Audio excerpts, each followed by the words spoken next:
Hello friends, तो कैसे हैं आप सब। आज का हमारा टॉपिक है एग।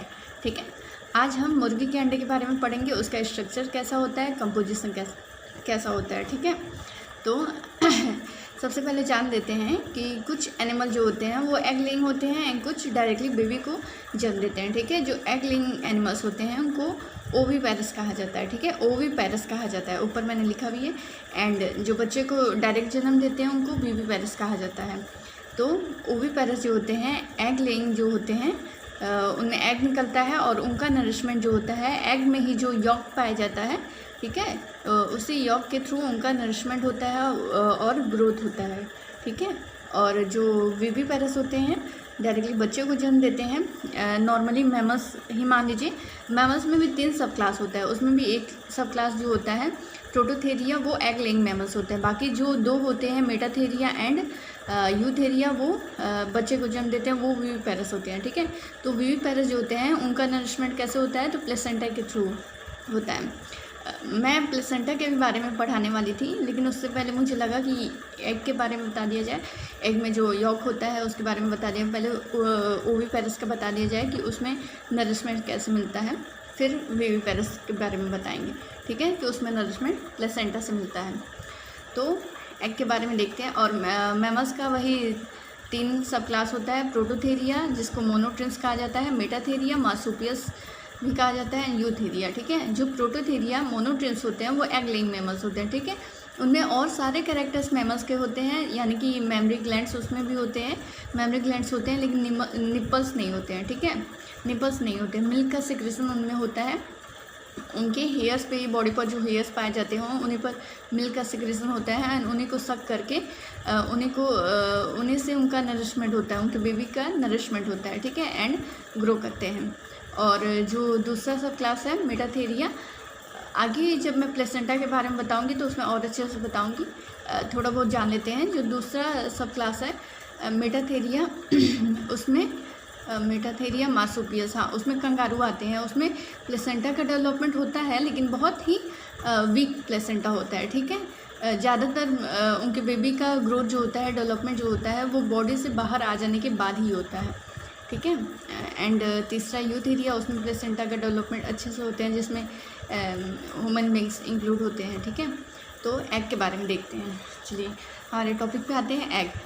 तो पहले एग बता देती हूँ कि कैसे बनता है, नॉर्मली मुर्गी के अंडे कैसे बनते हैं। ठीक है, fertilised ovum or zygote normally takes, देखिए हम लोग में जो फर्टिलाइज ओवम जाइगोट होते हैं वो बॉडी में ही ग्रोथ होते हैं, बॉडी में ही प्लेसेंटा बनता है, प्लेसेंटा से नरिशमेंट लेते हैं एंड ग्रोथ करते हैं, एम्ब्रियो बनाते हैं, फीटस बनाते हैं, ऐसे वो ग्रोथ करते हैं। ठीक है, और वही जो अंडे होते हैं वो फर्टिलाइज्ड ओवम, यानी कि इंटरनल फर्टिलाइजेशन उसमें भी होता है, इंटरनल फर्टिलाइजेशन होता है, तब वो फर्टिलाइज ओवम या जाइगोट जो बनते हैं, जाइगोट बनते हैं, मेल फीमेल के गैमेट्स के फ्यूजन के बाद जाइगोट बनते हैं। जो जाइगोट बनते हैं fertilise normally takes 24 hours to pass down the oviduct, oviduct से बाहर आने में 24 आवर्स लगते हैं, यानी कि ओविडक्ट में उनका फर्टिलाइजेशन होता है। ठीक है, ओविडक्ट में उनका फर्टिलाइजेशन होता है एंड ओविडक्ट से बाहर आने में 24 आवर्स लगता है बिफोर बीइंग ले आउट होने से पहले वो ओविडक्ट में आते हैं। ठीक है,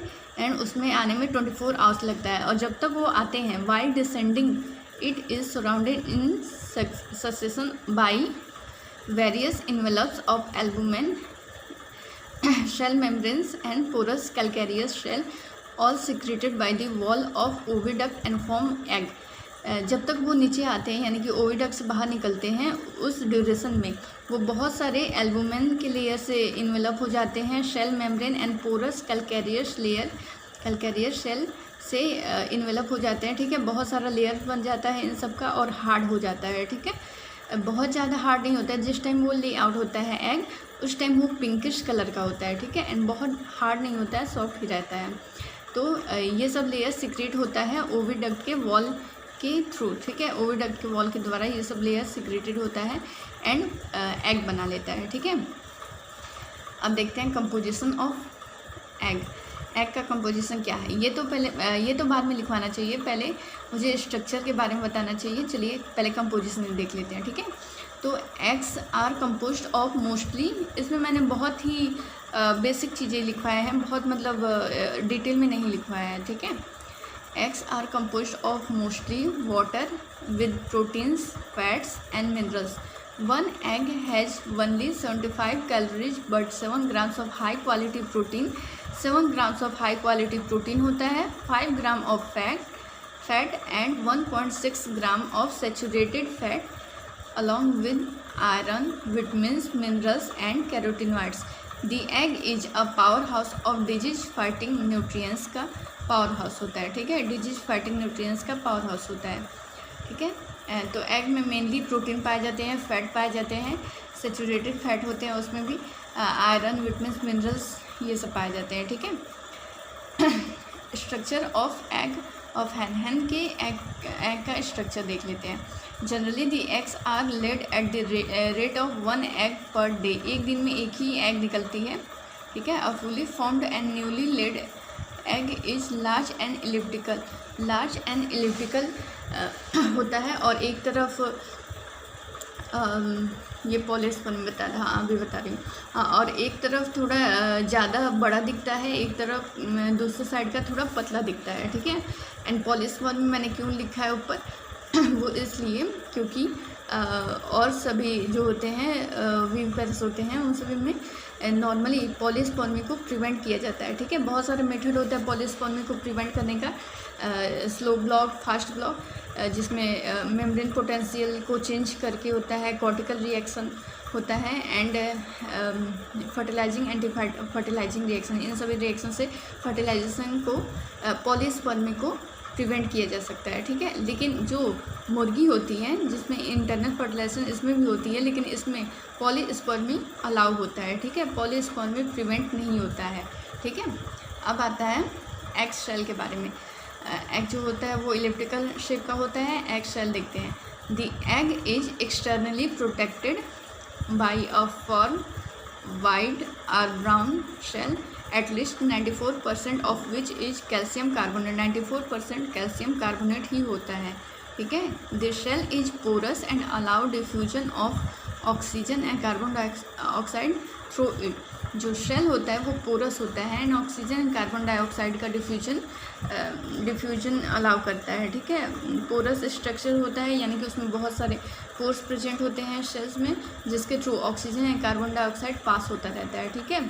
ऑक्सीजन आता है, कार्बन डाइऑक्साइड निकलता है, उसमें पास होता रहता है।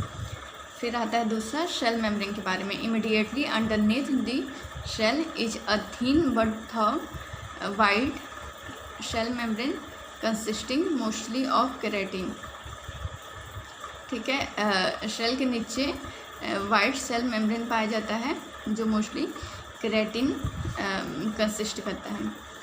फिर नेक्स्ट है हमारा एल्बुमिन।